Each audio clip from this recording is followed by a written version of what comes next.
Hello friends, இன்றைக்கி பார்த்தோன்னா நாங்கள் பெரியகுளத்தில் இருக்க மார்க்கெட்டு வீதிக்கு தான் போகிறோம். ஏன்னா இன்றைக்கி எனக்கும் எங்கள் பாப்பாவுக்கும் கொலுசு எடுக்கிறதுக்காக தான் போகிறோம். நாங்கள் போகிற வழியில் பார்த்தோம்னா இதுதான் எங்கள் ஏரியாவில் ஆடுபாலம். அந்த காலத்தில் பெரியகுளத்தில் ஆடுபாலம்னு சொல்லுவாங்க. இதுக்கு ஏன் பேர் வந்துச்சுன்னா, அப்போ போட்டப்பே கொஞ்ச நாளே அது பாலம் ஆடிட்டே இருந்திருக்கு. அதனால் ஆடுபாலம்னு சொன்னாங்க. இப்போ கொஞ்சம்லாம் அதெல்லாம் இதாகிட்டு இப்போ நல்ல பெரிய பாலமாக போட்டு இப்போ 2 பக்கமே நல்ல கேப் விட்டு நல்லா போட்டிருக்காங்க. 2 சைடுமே சின்ன சின்ன வியாபாரி விற்பாங்க. அதுக்கடுத்து கொஞ்சம் போகிற வழியில் பார்த்தோம்னா அந்த மண்பானைலாம் பார்த்தோம்னா அவ்வளோ அழகாக இருந்துச்சு அடுக்கி வச்சது. அங்கே அந்த மண்பானை சின்ன பசங்களாம் விளையாடுற தேவையான சட்டி அதெல்லாம் இருக்கும்.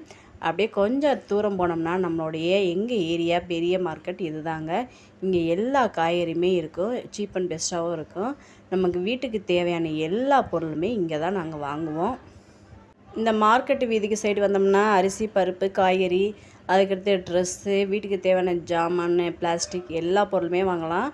அந்த கொஞ்சம் தள்ளி போனோம்னா கோல்டு, சில்வர் எல்லாமே வாங்கலாம். இன்றைக்கி நாங்கள் ஒரு சின்ன கடைக்கு தான் போயிருந்தோம். அந்த கடை ஓனர் எங்கள் மாமனாரோடைய தங்கச்சி வீட்டுக்கார் தான். எங்களுக்கு சித்தப்பா வேணும், அவர் கடைக்கு தான் போனோம். இந்த ஏரியாவுக்கு நான் அப்பப்போ தான் வருவேன். ஆனால் பாப்பா யார் கூடயாச்சும் போயிட்டே இருக்கும். அந்த பிள்ளைக்கு கடை கொஞ்சம் வேகமாக அந்த கடைக்கு வேகமாக போயிடுச்சு. என் பையன் எங்கே கூப்பிட்டாலுமே வரமாட்டான். ஆனால் இன்றைக்கி வாரையாடான்னு கேட்டிருக்கேன், வாரேன்னு சொன்னேன்.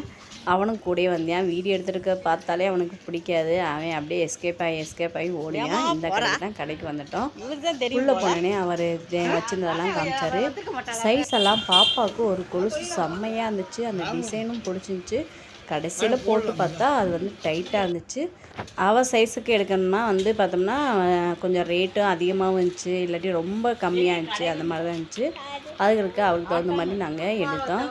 அதுக்கடுத்து பார்த்தோன்னா இந்த பாம்பே மாடல் கொலுசு நிறையா இருந்துச்சு. அந்த இதுதான் வேணும் அவள் கேட்டால். நான் சொன்னேன், இப்போதைக்கெல்லாம் நீ போட வேணாம் பாப்பா, இப்போ முத்து வச்சது போடு, நீ பெரிய பிள்ளையான பின்னாடி பாம்பே மாடல் கொலுசு போட்டுக்கோ அப்படின்னு சொல்லியாச்சு. எனக்குமே அந்த மாதிரி எடுக்கணும்னு தான் நினச்சேன். வேண்டாம் அப்படின்னு சொல்லிட்டு இந்த மாடல் தான் எடுத்தோம். பாப்பாவுக்கு சுற்றி முத்து வச்சதை எடுத்தோம். எனக்கு கொஞ்சம் டிசைன் ஒரே ஒரு முத்து தான், ஆனால் அது கொஞ்சம் பட்டையாக இருக்கும். அந்த மாதிரி டிசைனில் எடுத்தோம். அதுக்கடுத்து மிஞ்சி ஒரு கிராம் எவ்வளவு நான் எவ்வளோக்கு எடுத்தேன்னு சொல்கிறேன். அதுக்கு முன்னாடி எங்கள் ஊர் எங்கள் கோயில் பூசாரி வந்தார். அவர் ஒரு கதை சொன்னார், அது கேளுங்க. இந்த ஆளுக்கு டைம் இல்லைன்னு குடிச்சிட்டு போட்டாங்க. இந்த 16 வருஷம் கழிச்சு திருப்பி அந்த கொக்கு அங்கே கொத்து போச்சு. 16 வருஷம் ஜெட்டியாசர் பேரே இருக்கு. உண்மையிலே வச்சுட்டு போயிடுச்சா அங்கே அதே இடத்துல எப்படி கொத்துச்சோ அங்கேயே வச்சுட்டு போச்சு போல. அப்போ நேரம் தெரியல அவருக்கு ஆசையா இருக்குடா. அதே அவருக்கு கொண்டு வச்சுட்டாங்க. நெசப்பள்ளி நடந்தது அரண்மனையில். நான் எனக்கு ஒரு 11 வயசு இருக்கேன். அப்பா அவங்க பால் குடிச்சாரு. கூட போவேன். சரி என்னப்பா அப்படின்னு என்ன தெரியலடா அப்படின்னாங்க. எனக்கு 2 நாள் கழிச்சு இந்த விஷயம் 11 வயசு எனக்கு அப்பா தாத்தா பூசை கொடுத்தாரு கோயிலில். நான் தீர்த்துட்டு தண்ணி கொடுக்கணும். அப்போ கோலாகலாம் எதுவும் கிடையாது. அப்படியே ஒரு கலையே இருக்கும்.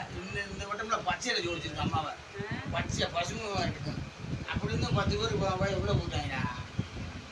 இவர் சாமி அலங்காரம் பண்ணால் அவ்வளோ சூப்பராக அலங்காரம் பண்ணியிருப்பார். இப்போ இவர் என்ன கதை சொல்ல வந்தார்னா, இந்த மாதிரி நகை கடையோ வெளியே சில்வர் கடையோ ஏதோ வச்சுருக்கோம்னா கடையில் இருக்கவங்க பொறுப்பாக இருக்கணும், கேமரா வைக்கணும், சொந்தங்களாக இருந்தாலும் பந்தங்களாக இருந்தாலும் யாராச்சும் திருடிடுவாங்க அப்படின்னு சொல்லி பேசியிருக்கிறப்ப அதுக்கு அவர் சொல்கிறாரு, நேரம் சரியில்லாட்டி ஒரு கொக்கைக்குள்ளே வைரத்தை எடுத்துகிட்டு போச்சான்.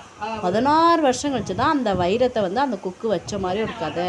இந்த மாதிரிலாம் நடந்திருக்கு அப்படின்னு சொல்லிட்டு நேரம் சரியில்லாட்டி எது வேணுமாலும் நடக்கலாம் அப்படின்னு சொல்லி அவர் பேசிகிட்டு இருந்தார். இதெல்லாம் கேட்குறப்பே கொஞ்சம் நமக்கு ஷாக்காகிற மாதிரி தான் இருந்துச்சு. அவர் சொன்னார், இதை நான் பொய் சொல்லலை, இது உண்மையான நடந்தது, எனக்கு 11 வயசுன்ட்டு. வீட்டுக்கு வந்தோடனே சாமி முன்னாடி வச்சு சாமி கும்பிட்டுட்டு தான் நாங்கள் போடுவோம். சில பேர் கோயில் போகிறவங்க கோயில் போவாங்க. நான் இங்கே வச்சு சாமி முன்னாடி விளக்கு ஏற்றி சாமி கும்பிட்டுட்டு இன்றைக்கி திங்கக்கிழமை அப்படின்னு சொல்லிட்டு நானும் பாப்பாவும் கொலுசெல்லாம் போட்டாச்சு. ஒரு கிராம் 250 ரூபா. நாங்கள் வாங்கினது 120 கிராமு 30,000 ரூபா ஆச்சு. வெள்ளி விலை கடகடன்னு ஏறுது. ஃபஸ்ட்டெல்லாம் எடுக்கிறப்ப 70 ரூபா 80 ரூபா இருந்துச்சு. அதுக்கடுத்து 100 ரூபா 150 ரூபா ஆச்சு. இப்போ 250 ரூபான்றது அதிகமாக இருக்குது. இன்னும் போக போக கூட்டிகிட்டு தான் போகும். கண்டிப்பாக நமக்கு என்ன நடக்குமோ அதான் நடக்கும். விலை கூடுதே சொல்லிட்டு யாரும் ஃபீல் பண்ண தேவையில்ல. கிடைக்கிறப்ப எல்லாத்துக்கும் கிடைக்கும். தேங்க்யூ. நெக்ஸ்ட் வீடியோ பார்க்கலாம்.